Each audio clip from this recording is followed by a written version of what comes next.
that a lot of startups have faced over the last 6 months. Apramaya, who's here somewhere, he's a very established founder. He exited Taxi for Show he and his co-founder for a couple of $100 million, USD that is. But he's a founder who's also been investing in startups, and this has become a frustration point for him. Apramaya, please. I used to run Taxi for Show. Now I run Local. I'm also an angel investor. Some of my companies which I invested in have been getting notices asking them to pay tax for the amount that has been invested by us.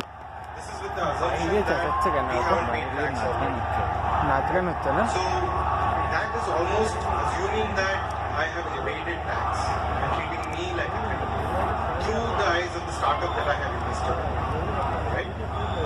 So an honest tax-paying citizen like me and so many others who are trying to invest in startups, when will all of these people be treated with the respect that they deserve? And how would you ensure it? I think I've been informed about the angel tax, and I think angel tax goes counter to the philosophy of startups. So I said I'll say one or two things here. We're going to get rid of these ones. When we come to part, we'll address it. And you can call me on that. We will connect you to Apramaya.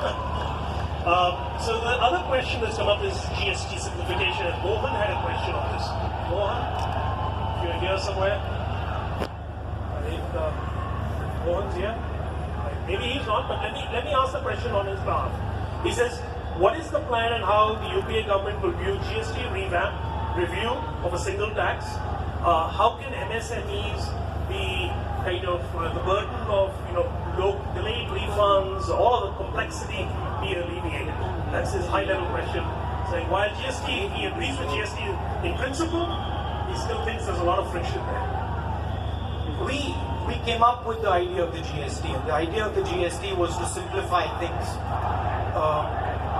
And when we came up with it, we were pretty clear that GST had to be tested, GST had to be run for a while, and GST would have to be put into process slowly, running pilots and things like that. We told the government, in fact, I personally sent Mr. Chidambaram to Mr. Jaitley and said, listen, do not impose this type of GST on the country. Government was in a bit of a hurry, they launched it at midnight, and frankly it's a disaster. And we are pretty clear, the definition of a GST is one tax. So even though the government likes to call this thing a GST, this is not a GST. This is 5 different layers of taxes. And it is counterproductive. So we are pretty clear, we're going to get rid of this GST. We're going to reform the GST. And we are going to work. We're going to work to give you one GST, simple GST, with as few complications as possible and the lowest tax possible. The other thing about GST is that it leaves out huge chunks of the Indian economy. And so some of those things are going to be brought into the GST. It's perfectly doable.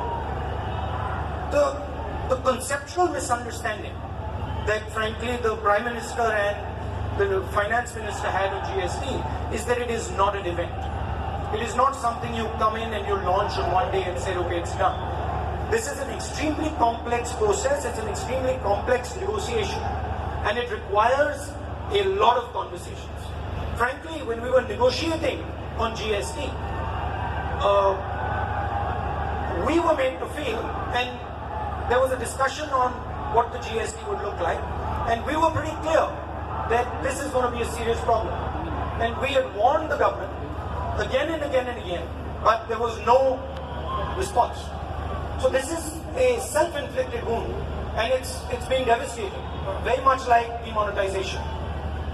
It's been devastating, and we're gonna get rid of it. You're gonna have a GST, but it's gonna be one tax, a simple tax.